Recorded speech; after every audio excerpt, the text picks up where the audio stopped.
Morning friends, প্রত্যেকে কেমন আছো? আশা করি প্রত্যেকে ভালো আছো।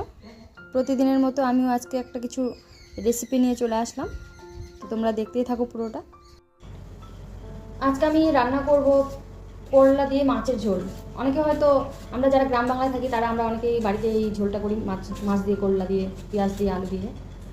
আর বেশিরভাগ যারা শহরে থাকে তারা আমি দেখেছি আমাদের বাড়িতে খায় না, শুধু আমি একা খাই। আমি যেহেতু গ্রামের মেয়ে, তো আমি একাই খাই। তো আমি তার জন্য অল্প করে একটু কাটতেছি আলু, করলা দিয়ে তোমরা অনেক অনেক রেসিপি খেয়েছো, বাট এই রেসিপিটা হয়তো অনেকের কাছে প্রথম মনে হবে।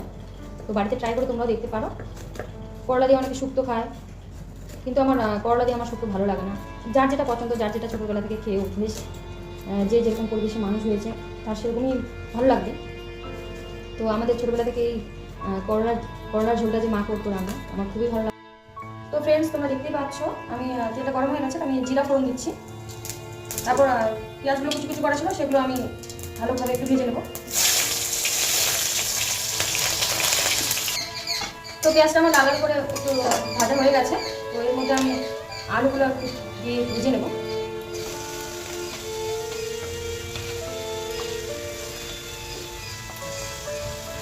তো আমি এখন বেটে রাখা মশলাটা, এখানে আদা, লঙ্কা, জিরা এগুলো একসাথে মিক্স করা আছে।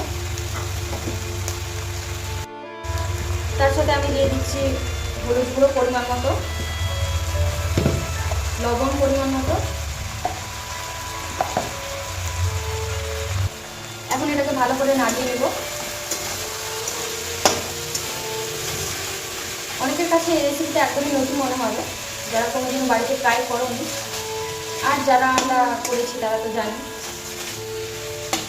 অনেকের কাছে ভালো নাও লাগতে পারে যে করলা একটা পিতা জিনিস দিয়ে আবার মাছের ঝোল হয় নাকি, কিন্তু আমার মতো এরকম করে রান্না করে খেলে অবশ্যই ভালো। করলাটা পিতাই মনে হবে না। একসাথে যদি আমি করলাটা দিয়ে দিই তাহলে তরকারিটা পিতা হয়ে যাবে, কিন্তু আমি করলাটা একসাথে দেবো না। তো এর সাথে মশলাটাও ভাজা হয়ে যাচ্ছে আলু পেঁয়াজের সাথে। আর করলা তরকারির মধ্যে একটু পেঁয়াজটা বেশি দিতে হয়, আর আমি যেহেতু একা মানুষ তো অল্প করে রান্না করছি। তো আলুটা আমি সেদ্ধ করার জন্য হালকা একটু জল দেবো, দিয়ে হালকা একটু চেপে রাখবো, তাহলে আলুটা একটু সেদ্ধ হয়ে যাবে। তোমরা দেখতেই পাচ্ছ আমার আলুটা যেহেতু সেদ্ধ হয়ে গেছে, তো আমি করলাটা এর মধ্যে দিয়ে দেবো। আলুটা কষানি করতে করতে কলাটা প্রায় সেদ্ধ হয়ে যাবে, যেহেতু এটা পাতলা পাতলা করে কাটা আছে। তার সাথে আমি 2 পিস মাছ ছিল, ওটা আমি ছেড়ে দিলাম। তার সাথে সকলে একসাথে কষাবো, কিন্তু ঢাকা দিয়ে কিন্তু কলাটা খোলা হয়ে যাবে। কখনো রান্না করতে করতে থালা দিয়ে ঢাকা বা কোনো কিছু ঢাকা দেওয়া যাবে, তখন দিতে হবে। হালকা করে এইভাবে কষাতে হবে, তাহলে হয়ে যাবে।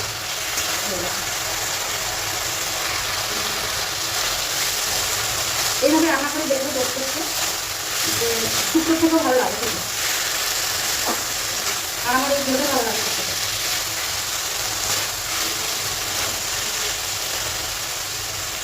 তো আমার এটা প্রায় হয়ে এসেছে, তো ওই জন্য আমি হালকা করে জল দেবো কাজ করার জন্য। যে যেরকম খেতে ভালোবাসি সে সেরকম ঝোলটা করবো। আমার রান্নাটা আজকে এখানেই কমপ্লিট হলো। তো তোমরাও এইভাবে বাড়িতে ট্রাই করে দেখতে পারো, রান্না করে দেখবে। তারপর যদি ভালো লাগে অবশ্যই কমেন্টে জানাবে, কিন্তু করলাটা কখনো আগে দেবে না, পারলে পরে দেবে। তো আজকের মতো এখানেই শেষ করলাম। তোমরা সবাই প্রত্যেকে ভালো থেকো। আজকের মতো টাটা।